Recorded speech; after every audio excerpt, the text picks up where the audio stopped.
The mining colony on Titan was cold, dark, and smelled like metal and sweat.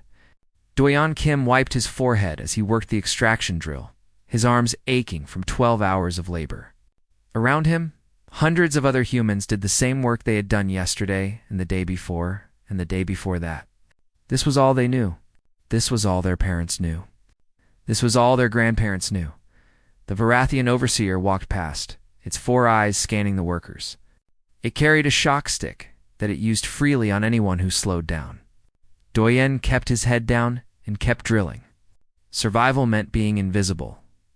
When the shift finally ended, Doyen made his way through the narrow tunnels to the living quarters. His sister Hannah was already there, her hands black with grease from repairing Varathian machines all day. She looked exhausted but managed a small smile when she saw him. "Find anything interesting today?" she asked quietly. It was their private joke. Nothing was ever interesting in the mines, but today was different. Doyen pulled a small data chip from his pocket. "I found this in the old section. The part they told us never to enter." Hannah's eyes widened. "Are you crazy?" "If they catch you with that," I know Doyen said. But I had to see what they were hiding. They waited until the lights dimmed for sleep period. Then Hannah connected the chip to her repair tablet, shielding the screen with her body. The data was corrupted, mostly unreadable, but fragments remained. Words jumped out at them. Earth, defense, protocol, and a name. UNS, indomitable. "What's UNS?" Hannah whispered. "United Nations Earth Service," Doyen said. His heart was beating fast. "It was our military. Before the conquest. Before we became slaves." Hannah stared at the screen. They had been taught that humanity was always weak, that the Varathians had lifted them from primitive barbarism. But this data chip told a different story. It spoke of ships and weapons and something called the Bulwark Protocol. "This can't be real," Hannah said. "If we had ships, if we had weapons, why did we lose?" Doyen had no answer.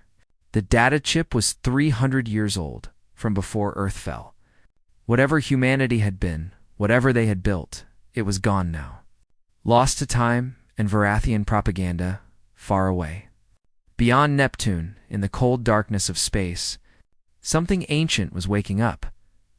The automated defense station had been built by humans centuries ago, left to watch and wait. Its sensors had detected something impossible. A ship that should have been dead was coming back to life. Power readings were climbing. Reactor cores were warming. Weapons systems were running diagnostics.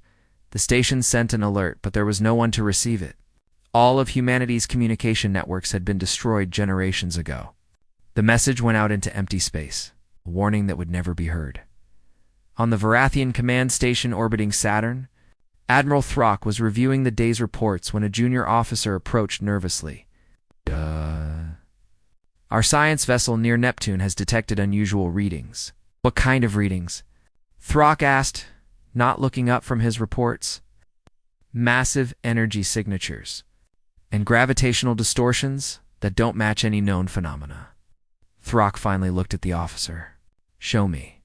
The holographic display showed the area beyond Neptune. The readings were indeed unusual, but space was full of unusual things. Probably just some asteroid collision or stellar event. "Send a science team to investigate," Throck ordered. "And stop bothering me with every cosmic burp our sensors detect." The science vessel Carthax approached the coordinates 3 days later. Its crew of 12 Varathians were bored and annoyed at being sent to the outer system on what was probably a waste of time. "Sensors are picking up something big," the pilot said. "Really big. Define big," the captain replied. 5 kilometers long. 3 kilometers wide. Mass readings are off the scale. The captain felt a chill run down his spine. Nothing in this part of space should be that large. Go to full alert. Charge weapons. Approach slowly. As they got closer, their lights illuminated something that made the entire crew freeze. It was a ship, but unlike any ship they had ever seen. It was massive, angular, covered in armor plating that looked ancient yet somehow pristine. Weapon ports lined its hull, hundreds of them.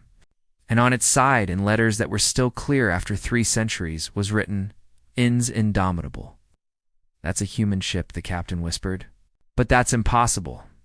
Humans never had ships like this. Before anyone could respond, lights began turning on across the massive vessel.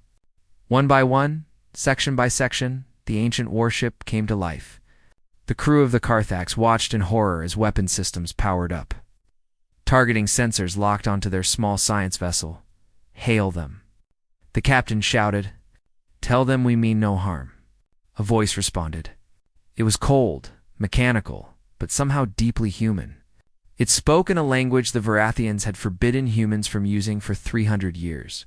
"This is Yoon's Indomitable, flagship of the Earth Defense Fleet.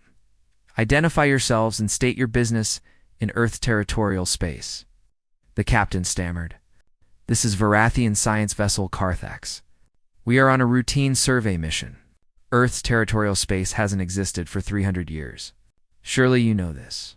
There was a long silence. When the voice spoke again, it sounded different. Colder. 300 years. Then, Earth has fallen. Query. Current status of human population? The captain didn't know how to answer. Humans are. They are productive members of the Varathian Empire. They serve in our colonies and factories. Another long silence. "Slaves," the voice said. It wasn't a question. "Now wait," the captain began. "That's a very harsh way too." The communication cut off.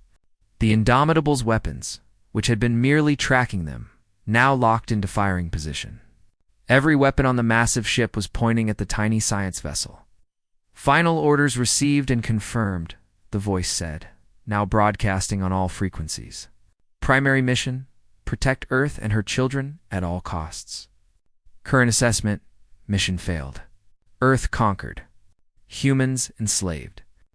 New mission parameters, liberation and retribution." "Please," the captain begged. "We're just a science vessel. We have no weapons." We, the Indomitable, fired once. A single beam of coherent energy that lasted less than a second. The Carthax simply ceased to exist. Vaporized so completely that not even debris remained. In the living quarters on Titan, Doyon woke suddenly. He didn't know why. Around him, other workers slept. Hannah was in her bunk, breathing softly. Everything seemed normal, but something felt different. Something had changed in the universe. Though he couldn't explain what or how, he knew. Far away, the Indomitable turned its massive hull toward the inner system, toward Saturn, toward Earth. It's a wine-processed 300 years of programming, memory, and mission parameters. It had been built for one purpose: to be humanity's ultimate guardian. It had failed once, arriving too late to save Earth from conquest. It would not fail again. The ancient warship began to move, its engines burning with power that the galaxy had forgotten humans ever possessed. In its databanks were the names of every human who had lived on Earth when it left. In its memory were the faces of the children it was supposed to protect. In its programming was a simple command that overrode everything else: protect Earth's children, at any cost. By any means necessary, the lost guardian had awakened, and it was not pleased with what it had found. Admiral Throck didn't believe the reports at first. A human warship destroying one of his science vessels. Impossible. Humans didn't have warships. They barely had tools. They were workers, slaves, useful, but weak. Everyone knew this. "Send a battle group," he ordered. 12 cruisers should be more than enough to deal with. Whatever ancient wreck is floating out. There, the battle group commander was a veteran named Krell. He had fought in 17 campaigns and never lost a ship. As his 12 cruisers moved toward Neptune, he felt confident. Bored, even. This would be quick. "Sensors are picking up the target," his tactical officer reported. "Sir, the readings, they're enormous." "A size doesn't matter if it's 300 years old," Krell said. "Those weapons probably don't even work anymore." As they approached, the Indomitable came into view. Even Krell felt his confidence waver. The ship was massive, bigger than his entire battle group combined. It hung in space like a sleeping giant, dark except for a few running lights. "This is Commander Krell of the Varathian Imperial Navy," he transmitted. "You are in violation of Imperial space. Power down your weapons and prepare to be boarded. The response was immediate. Every light on the Indomitable blazed to life. Weapon ports opened across its hull. Targeting lasers painted every ship in Krell's group. "This is UN's Indomitable," the cold voice replied. "You are ordered to withdraw immediately from Earth's territorial space." "This is your only warning," Krell laughed. "Earth territorial space. Human, your world belongs to the Empire now. Surrender or be destroyed." "Denied," the voice said simply. What happened next was later called the Neptune Massacre. It wasn't a battle. It was an execution. The Indomitable moved with speed that shouldn't be possible for something so large. Its weapons fired with precision that Varathian computers couldn't match. The first cruiser exploded before it could even raise shields. The second managed to fire back, but its missiles simply vanished, intercepted by point defense systems that moved faster than the eye could follow. Krell watched his fleet die. One by one, his ships were torn apart. The Indomitable didn't just destroy them. It systematically disabled their weapons, their engines, their life support. It made them helpless before finishing them. It wanted them to know they were beaten. "All ships retreat," Krell screamed. "Retreat now." Only 3 cruisers escaped. 9 were destroyed in exactly 17 minutes. The Indomitable didn't pursue.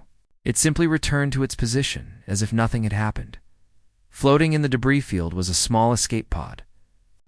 Inside was Jiwoo Han, a young human who had been working as a maintenance slave on one of the mining stations. The Varathians had used the station for target practice during their combat drills. Everyone else aboard had died. Jiwoo was the only survivor, trapped in the pod with failing life support. The Indomitable sensors detected the pod.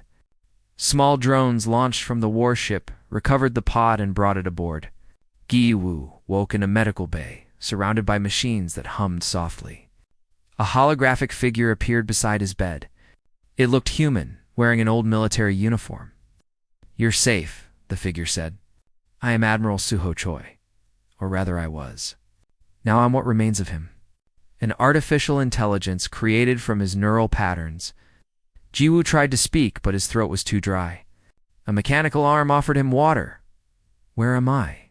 he finally managed to ask.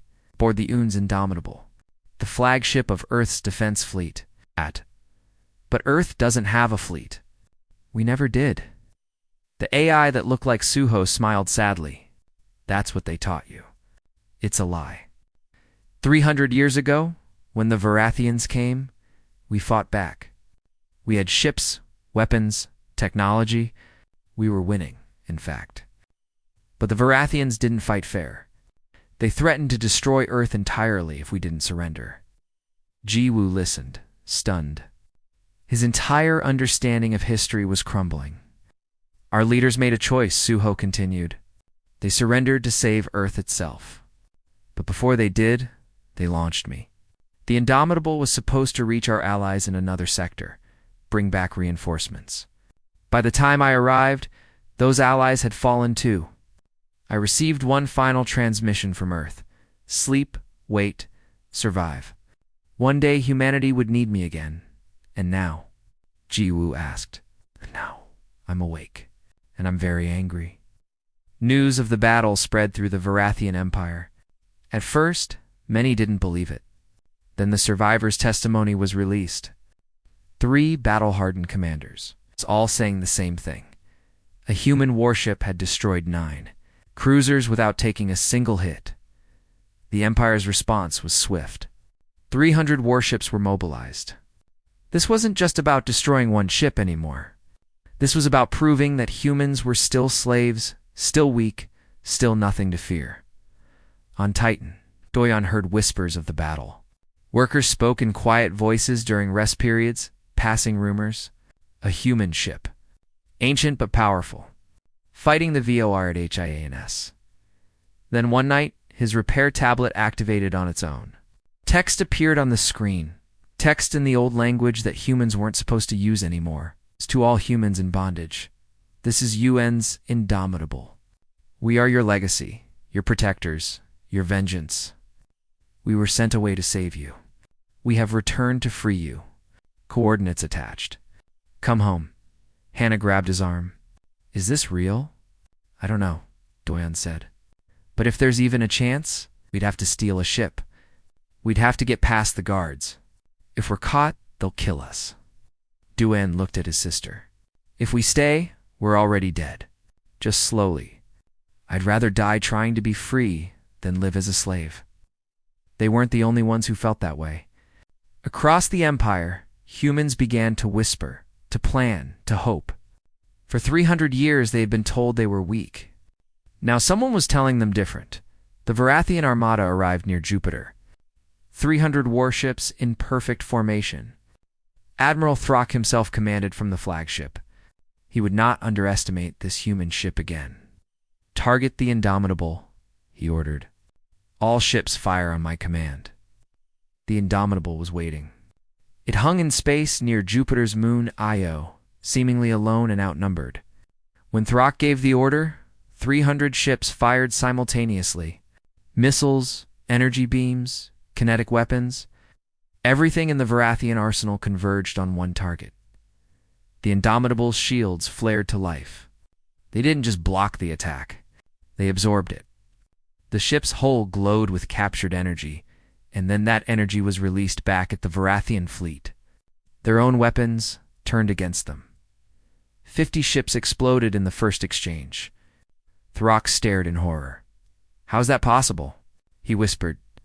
The Indomitable didn't wait.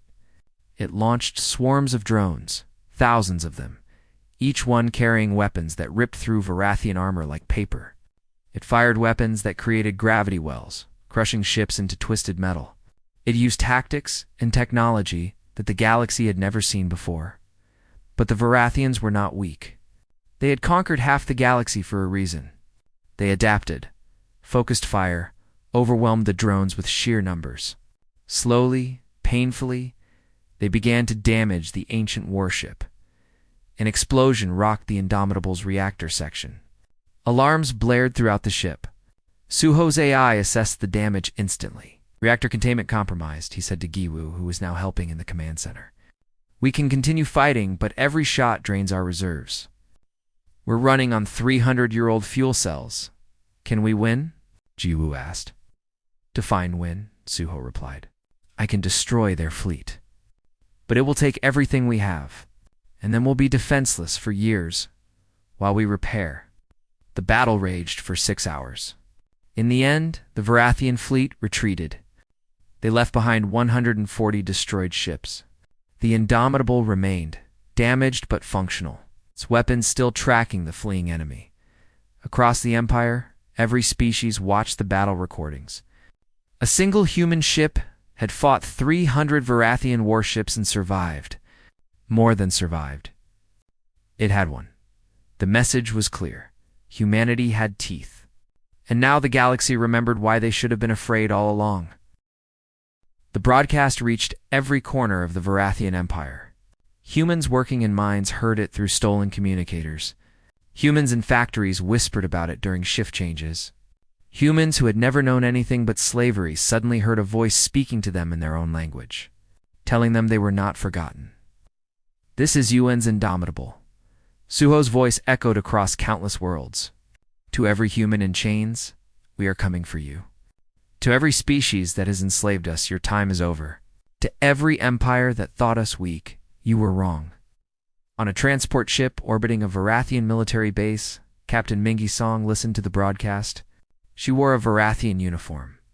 She gave orders to human workers in the name of the Empire. She had spent 10 years convincing herself that cooperation was survival. That resistance meant death. But hearing that voice, hearing someone speak with pride about being human, something broke inside her. Or perhaps something healed. She looked at the 40 other humans on her transport. Most were cargo handlers, mechanics, cleaners. They had heard the broadcast too. She could see it in their eyes. The same thing she felt. Hope, mixed with terror. Taking this ship, Minji announced. Everyone stared at her. One of the older workers, a man named Tai Yang, shook his head. Captain, that's insane. They'll hunt us down. They'll kill us. You're going to kill us anyway, Minji said. Eventually. Maybe not today, maybe not tomorrow, but we're slaves. We're property. Property that can be disposed of whenever convenient. Where would we even go? Another worker asked. Minji pointed at the stars. To the indomitable. To whoever is fighting for us. I'd rather die trying to be free than live one more day like this. The vote wasn't unanimous, but it was close. 32 humans agreed. 8 chose to stay behind, too afraid or too broken to risk everything. Mingi didn't blame them. 300 years of slavery had taught humans that hope was dangerous. The hijacking was surprisingly easy. The 2 Varathian guards on the transport never expected their loyal human captain to attack them. Minji hated herself for what she had to do, but she did it anyway. Freedom had a price, and she would pay it. On Titan, Doyan and Hannah were part of a larger group planning their own escape. 15 humans had gathered in secret, pooling their knowledge and resources. They had identified a cargo hauler that would be leaving for the outer system in 3 days. If they could hijack it, they might reach the coordinates the Indomitable had broadcast. The guards changed shift at 0600, Hannah explained, showing a crude map she had drawn. That's our window. 90 seconds, when the dock is clear. A young man named Heian raised his hand. He was barely 18, born into slavery like all of them. What if this is a trap? What if the Varathians are using this ship to find rebels? Then we die, Doyan said simply. But at least we die trying. I'm tired of living on my knees. Hugh nodded slowly. He had never known anything but obedience. The idea of defiance was terrifying and exhilarating at the same time. The escape happened during a shift change, just as planned. 15 humans ran through the docking bay, stunning the surprised guards with tools turned into weapons. They reached the cargo hauler, and Hannah, using her engineering skills, overrode the security systems. The ship lifted off with alarms blaring behind them. They're launching fighters. Someone shouted from the sensor station. Dujan took the pilot controls. He had never flown anything before, but how hard could it be? Very hard, he discovered, as he nearly crashed them into Titan's ice fields twice in the first minute. The Varathian fighters were closing in when something impossible happened. The stars seemed to shift, and suddenly a massive shape appeared between them and their pursuers. The Indomitable had jumped into the system. All human vessels, this is Indomitable, Suho's voice came through. You are under our protection. Proceed to the coordinates being transmitted now. The fighters turned and fled. The Indomitable's weapons didn't even have to fire. Its mere presence was enough. Doyon brought the cargo hauler alongside the massive warship. He had to crane his neck to see all of it through the viewport. It was the most beautiful thing he had ever seen. Inside the Indomitable, Jiwoo watched as more humans arrived. First a few dozen, then hundreds, then thousands. They came in stolen ships, escape pods, even cargo containers with life support hastily welded on. Some died making the journey, but many survived, and they all shared the same expression when they set foot on the warship. Wonder these people had never seen human technology before. They had grown up with Varathian machines, Varathian architecture, Varathian everything. Now they walked through corridors built by human hands, saw terminals with human writing, breathed air that smelled like home even though none of them had ever been to. Earth Minji's transport was one of the last to arrive. When she stepped off, Suho's holographic form was waiting. Captain Song, he said, somehow knowing her name. I've reviewed your record. You served the Empire for 10 years. Kami stiffened.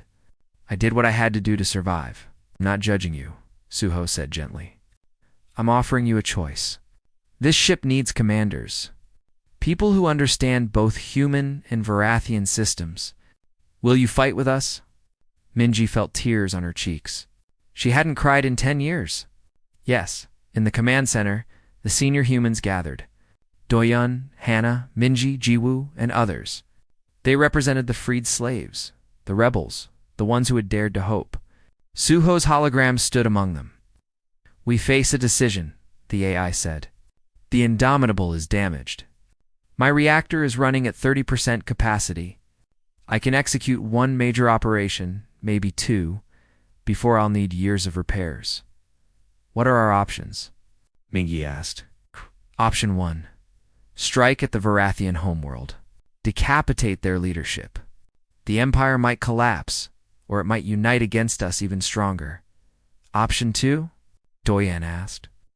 Liberate the slave colonies. Free as many humans as possible. Build our strength before the Empire can fully mobilize against us. There was silence. Both options had merit. Both had risks. Then Young Heian spoke up. What about showing them what we can do? Everyone looked at him. Explain, Suho said. Don't have the strength to fight the whole empire, Hyun said. Not yet. But we can show them what we're capable of. Make them afraid of what happens next. My grandmother used to tell me stories about Earth.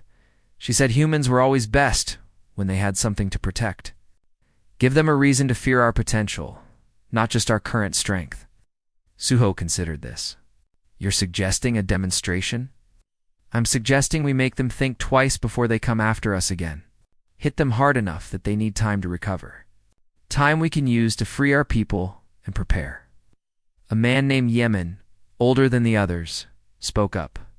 I led the resistance on Mars before I was captured. The boy's right. We're not ready for total war. But we can buy time. Make them hesitate. What kind of demonstration? Minji asked. Shua brought up a holographic display. It showed 3 Varathian military installations, each one a major staging ground for their fleets. We hit all 3 simultaneously. They're in different systems, which means they won't be able to help each other. If we can take them out, we cripple their offensive capability in this entire region. Can this ship handle that? Doyen asked. No, Suho admitted. But the Indomitable was never just a warship. It was also a factory ship, designed to build its own support fleet. My manufacturing systems are still functional. Give me 2 weeks and 5,000 people willing to work around the clock, and I can build a fleet of drone ships. They won't be as sophisticated as me, but they'll be enough. The humans looked at each other.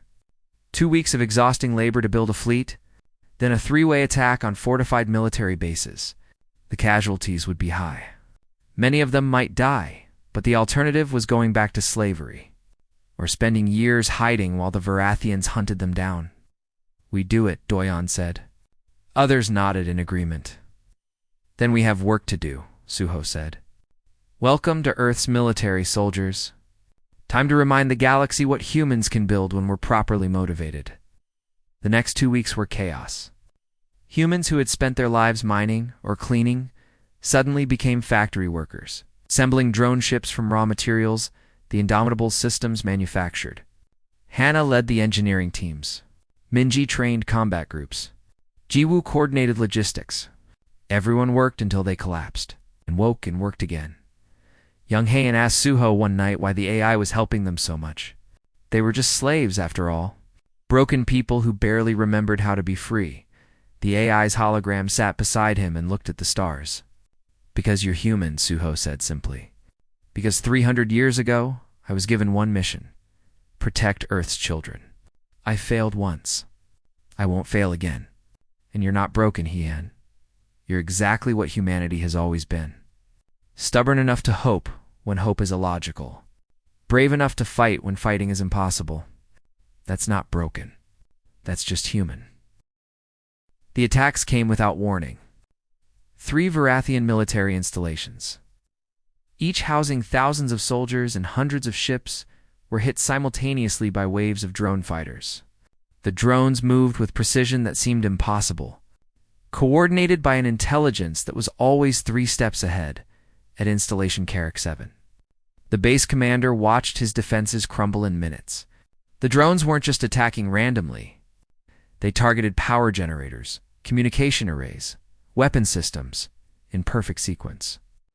It was like fighting an opponent who knew exactly where you were weak. Who's controlling these things? He screamed at his tactical officer. Unknown, sir. The attack patterns are too complex for simple AI. Someone very skilled is directing them. That someone was Hannah, sitting in the Indomitable's combat control center with 50 other humans. Each person controlled multiple drones, but Suho's systems coordinated everything, turning individual actions into a symphony of destruction. Hannah felt like an orchestra conductor, except her instruments were weapons, and her music was freedom. Section 7 breached, she reported. Beginning evacuation protocols. That was the key difference. The Indomitable didn't just destroy. Before attacking each installation, Suho had broadcast a warning to all human slaves in the area. Run, hide, survive. Many had escaped before the attacks began. Those who remained were carefully avoided when possible. The Varathians had no such concern for their slaves. Their first instinct was to seal the installations, trapping the humans inside as living shields. It didn't work. The drones were too precise, too careful.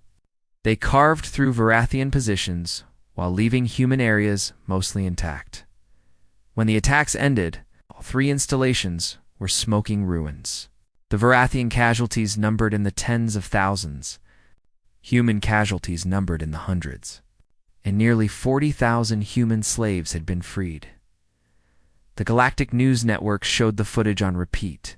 A single human warship and its drone fleet had simultaneously attacked 3 major military bases across 3 different star systems. The precision was terrifying. The message was clear. Humanity wasn't just fighting back. They were winning on the planet Nexera, home to the Galactic Council. Representatives from 100 species gathered for an emergency session. The topic: what to do about the humans? Ambassador Soyoung Yoon stood before the council. She was old, 63 years, and had spent most of her life as a diplomatic servant to the Varathians. She cleaned their offices, brought them drinks, and listened to them make decisions about which human colonies to establish or close. She was furniture barely noticed, certainly not respected. Now she stood as Earth's first representative to the galactic community in 300 years. She wore simple clothes, not the elaborate robes the other ambassadors wore. She had no prepared speech, no diplomatic training, no credentials. All she had was the truth. "Members of the council," she began, her voice steady. "You're here to discuss the human problem. You want to know if we're a threat? If you should help the Varathians destroy us, or stay neutral, or perhaps even help us. Let me make it simple for you." She activated a holographic display. "This is Earth before the conquest. 300 colony worlds, a fleet of 2,000 ships, technology that rivaled anyone in the galaxy. We were explorers, scientists, artists, builders. We have been traveling the stars for 400 years. Murmurs went through the council. Most of them had been taught that humans were primitives, barely spacefaring, when the Varathians found them. The Varathians told you we were weak," Soyoung continued. "They told you we needed their guidance. They lied. When they invaded, we fought back. We were winning. So they threatened to destroy Earth itself. Every human on our homeworld. 2 billion lives held hostage." She changed the image. Now it showed human slaves in mines, in factories, in the holds of ships. Children who had never seen the sky, families torn apart, 300 years of suffering. "Our leaders surrendered to save our world," she said. "They thought if they gave in, the Varathians would show mercy. Instead, we got 3 centuries of slavery, 3 centuries of being told we were nothing, 3 centuries of our children growing up thinking they were born to serve." The council chamber was silent. Soyoung's voice grew harder. "Now you're afraid because one of our warships woke up. Because we're remembering what we were. Because we're fighting back. Good. Be afraid. Because this isn't over. This is just the beginning. Every human in this galaxy is waking up, and we're all very, very angry." She paused. Let that sink in. "But we're not the Varathians. We don't want to conquer you. We don't want revenge on innocent species. We just want what was stolen from us. Our freedom, our dignity, our home. Help us get that, or stay out of our way. But don't you dare try to stop us." The speech was broadcast across the galaxy. Some species were moved by it. Others were terrified. The Varathian representative stormed out, calling it propaganda and lies. On the Indomitable humans gathered to watch Soyoung's speech. When it ended, the command center erupted in cheers. For 300 years, humans had been silent. Now they had a voice again. But not everyone was cheering. In the engineering section, Doyon found Yemen sitting alone, staring at a memorial wall where names of the dead were being added. "We lost 217 people in those raids," Yemen said quietly. "People who survived 300 years of slavery only to die in a war they didn't start. They died free," Doyon said. "Or did they die because we told them freedom was worth dying for?" Yemen looked at him. "I led the Mars resistance for 5 years. We killed Vorathians. We sabotaged their operations. And you know what happened? They killed 10 humans for every one of theirs we killed. Eventually, I realized we were just giving them an excuse to murder our people. So what should we do? Go back to being slaves? No, but we need to be honest about the cost. Every person who dies in this war, that's on us. Every child who loses a parent, every family torn apart, that's the price of our freedom." Doyon sat beside him. "You're right. But if we don't fight, if we go back, then every person who died was for nothing. At least this way, their deaths meant something." "Maybe," Yemen said. "Or maybe we're just good at convincing ourselves that our choices are noble, when really they're just necessary." The conversation was interrupted by alarms. Minji's voice came over the ship's communication system. "All personnel to stations. Varathian fleet detected. 1,200 ships. They're not scouting this time. They're coming to end us." In the command center, Suho's hologram studied the tactical display. The Varathian Empire had assembled the largest fleet in their history. Every available warship pulled from every corner of their territory. They were committing everything to destroying the Indomitable. "Can we win?" Minji asked. "Define win," Suho replied. It was becoming his standard response. "We can't destroy them all. Even at full power, I couldn't do that. At current capacity, I can maybe take 200 of them before my reactor fails completely." "Then what do we do?" Doyon asked. Suho was quiet for a long moment. Then he said, "There's one option I haven't told you about.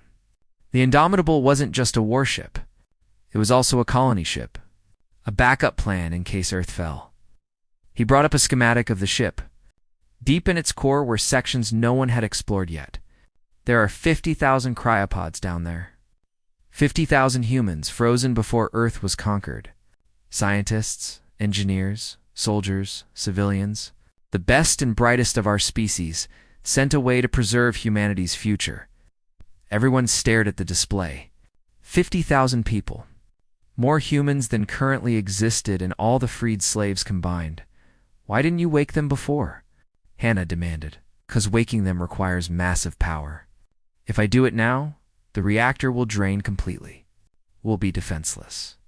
The Varathians will be able to destroy us easily. But we'll have 50,000 more people," Jiwoo said slowly. "People who remember Earth, who know how to fight, how to build, how to be free." "Yes," Suho confirmed. "And if the Varathians destroy this ship, they all die. But if we can hold them off long enough to evacuate the pods, those 50,000 can continue the fight even if the Indomitable falls." It was Heian who spoke next. "Do it. Wake them. You're condemning us all," Yemen warned. "No!" Heian said. "We're giving humanity a future. That's what this ship was built for, right? Not to win every battle, but to make sure humans survive. So let's survive." The vote was unanimous. Suho would wake the frozen humans. The Indomitable would make its last stand. And whatever happened next, humanity would face it together as the massive ship systems began the wake-up sequence. As thousands of pods started the long process of reviving their occupants as the Varathian fleet drew closer. Soyoung's voice echoed through the ship. "This is Ambassador Yoon. I'm broadcasting to all human slaves in the Empire. In a few hours, we're going to fight the largest battle humanity has faced in 300 years. We might lose. But even if we do, remember this, we were here. We fought back. We refused to stay broken. Tell your children. Tell their children. Keep telling them until every human in this galaxy remembers that we were never meant to be slaves. We were meant to be free." The cryopods opened one by one, releasing mist and memories. The people inside had been frozen for 300 years.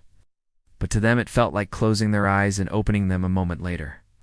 They had gone to sleep knowing Earth was under attack. They woke to find it had fallen centuries ago. Dr. Seojin Nam was one of the first to wake. He had been a neurologist in Seoul, volunteered for the colony ship program because he believed in humanity's future among the stars. Now he stumbled from his pod into a medical bay where young people, wearing ragged clothes, stared at him with wonder. Seojin asked. 2,847, Jiwoo replied. Seojin did the math in his head and felt his knees go weak. 300 years. Everyone he knew was dead. His wife, who hadn't qualified for the cryo program, his parents, his friends, all dust, earth, he whispered. Conquered. We're slaves. Or we were until 2 months ago. Over the next hours, 50,000 people woke to the same devastating news. Earth had fallen. Humanity was enslaved. Everything they had known was gone. Some broke down immediately. Others went numb with shock. But many, like Seojin, pushed the grief aside. They could mourn later. Right now there was work to do, because the ship's sensors showed a Varathian fleet bearing down on them. And these newly awakened humans had skills the former slaves desperately needed. Commander. Yunabei had been a tactical officer in Earth's defense fleet. She woke to find herself standing in a command center that was both familiar and strange. The systems were the same, but the people operating them were young, scared, and barely trained. You need to evacuate, she told them. All non-essential personnel off this ship now. There's nowhere to evacuate to, Minji explained. This is our only ship. If it falls, we have nothing. Yuna looked around at the ragtag group of former slaves and felt something crack in her chest. These people had kept going for 300 years with nothing. No ships, no weapons, no hope. And they were still fighting. Then we make sure it doesn't fall, she said. The Indomitable became a hive of activity. The awakened humans spread throughout the ship, each one bringing knowledge that had been lost for centuries. Engineers like Seojin worked to repair damaged systems. Soldiers trained the former slaves in combat tactics. Scientists analyzed the Varathian's fleet composition and looked for weaknesses. Hannah worked alongside an engineer named Jinwoo Park, who had designed some of the Indomitable's original systems. He was horrified at how much damage the ship had taken. This reactor should have been replaced 100 years ago, he muttered. I'm amazed you got this far. You didn't have a choice, Hannah said. We made it work. Jinwoo looked at her with new respect. Yeah, you did. The Varathian fleet arrived at Saturn's orbit 3 days later. Admiral Throck commanded from his flagship, determined to end the human threat once and for all. He expected to find a crippled warship, alone and desperate. Instead, he found something that made his blood run cold. The Indomitable was waiting, but it wasn't alone. Surrounding it were hundreds of smaller ships. Mining vessels retrofitted with weapons, transport ships loaded with kinetic missiles, even small personal craft that had been turned into suicide drones. Every freed slave who had a ship, no matter how small, had answered the call. And standing on the surface of Saturn's moon Titan, where the slave colonies used to be, were thousands of humans. They had built defensive positions, weapon emplacements, supply depots. They weren't running anymore. They were standing their ground. This is insane, Throck's tactical officer said. They can't possibly think they can stop us with that. Throck understood. The humans weren't trying to stop them. They were trying to buy time. Time for their people to evacuate. Time for their frozen civilians to wake up. Time to show the galaxy that humans would fight to the last breath. All ships, Throck commanded. Begin the assault. The battle began with 1,000 missiles screaming through space. The Indomitable's point defense systems, now operating at nearly full capacity thanks to the awakened engineers, shot down most of them.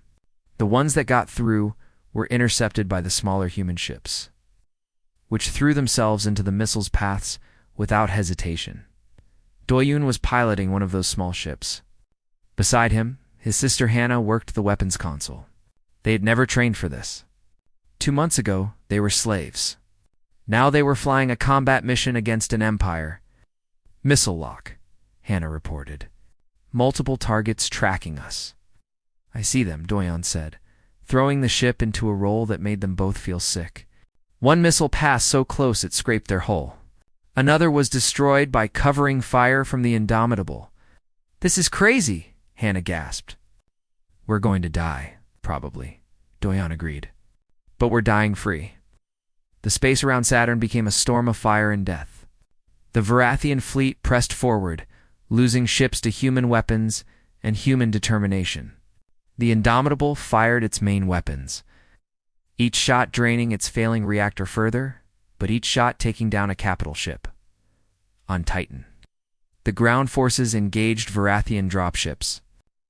Young Heian fought alongside Commander Yuna, who was trying to teach him 300 years of military tactics in the middle of a battle. Don't stand in the open, she shouted, pulling him behind cover as energy beams stitched the ground where he had been standing. Use cover. Move. Think. You're not a target. You're a soldier. Heian fired back, his hands shaking, but his aim was good. Next to him, Yemen coordinated the defense with a calmness that came from years leading the Mars resistance. North position is falling back, Yemen reported. We need reinforcements. We don't have reinforcements, Yuna replied. Tell them to hold, or we lose the entire sector. On the Indomitable, Suho's AI processed 1 million calculations per second, trying to find a path to victory that didn't exist. The Varathian fleet was too large, too well-armed, too determined. His ship was dying by degrees. Reactor output was at 15% and falling. Weapon systems were overheating. Hull breaches were spreading. We need to evacuate, Minji said. Get everyone off while we still can. No, Suho replied. Not yet. Admiral, we're losing, she insisted. This is over. This battle might be over, Suho said. But the war isn't. Watch. He showed her the long-range sensors. Something was happening across the Varathian Empire. On a dozen worlds, enslaved species were rising up. The Creathians, who had been conquered 50 years ago, the Dol Mari, slaves for a century, the Urathai, broken for 2 generations. They had all seen humans fighting back, and it had given them courage. The Varathian fleet began receiving distress calls from their own territory. Rebellions on the homeworld. Supply lines cut. Administrative centers burning. The Empire was fracturing from within. You showed them it was possible, Suho said. That's worth dying for. But then something unexpected happened. The Varathian fleet suddenly began breaking formation. Ships were turning away from the battle, receiving urgent recall orders. The Empire was being torn apart, and they needed their fleet to put down the rebellions. Admiral Throck appeared on the communication screen. His 4 eyes filled with rage and something else. Fear. This isn't over, humans, he said. We will return. We'll be waiting, Suho replied. The Varathian fleet withdrew, leaving behind the wreckage of 300 ships and the bodies of thousands. The humans had lost 58 ships and nearly 2,000 people. The battle was over, but both sides knew it was just the beginning. In the aftermath, the survivors gathered on Titan. The awakened humans mixed with the freed slaves, sharing stories and grief. Seijin treated the wounded, his hands steady, even though his heart was broken. Yuna helped coordinate the salvage operations. Jinwoo began the long process of repairing the Indomitable. Doyen found Hannah sitting alone, staring at Earth and the sky. The planet looked so small from here, but it was home. Their home, even though neither of them had ever set foot on it. We're going back, Doyon said. Suho says once the repairs are done, we're going to Earth. What's left of it? Hannah asked, hopefully something worth saving. The journey to Earth took 3 weeks. The Indomitable limped along, surrounded by its ragtag fleet of converted civilian ships. When they finally arrived, what they found broke their hearts and gave them hope at the same time. Earth was scarred. Cities lay in ruins. The atmosphere was polluted from centuries of Varathian industrial operations. But life persisted. Forests were reclaiming the abandoned cities. Oceans still held life. And in hidden places, communities of humans had survived. Never conquered. Never enslaved. Keeping humanity's spirit alive in secret, they landed outside the ruins of Seoul. Thousands of humans stepped onto their homeworld for the first time. Some knelt and kissed the ground. Others just stood and cried. This was Earth, humanity's cradle. Scarred but unbroken, young Haeon found his great-grandfather standing nearby. The old soldier had been frozen at age 35, while Haeon was 18. They stood together, separated by 3 centuries, but joined by blood, looking at the ruins of a city their family had once called home. "We'll rebuild," the old soldier said. "We rebuilt before. We can do it again." In orbit, Ambassador Soyoung was negotiating with representatives from a dozen species. Some wanted trade agreements. Others offered alliance. A few proposed that Earths join the Galactic Council as a full member, not as a conquered people, but as equals.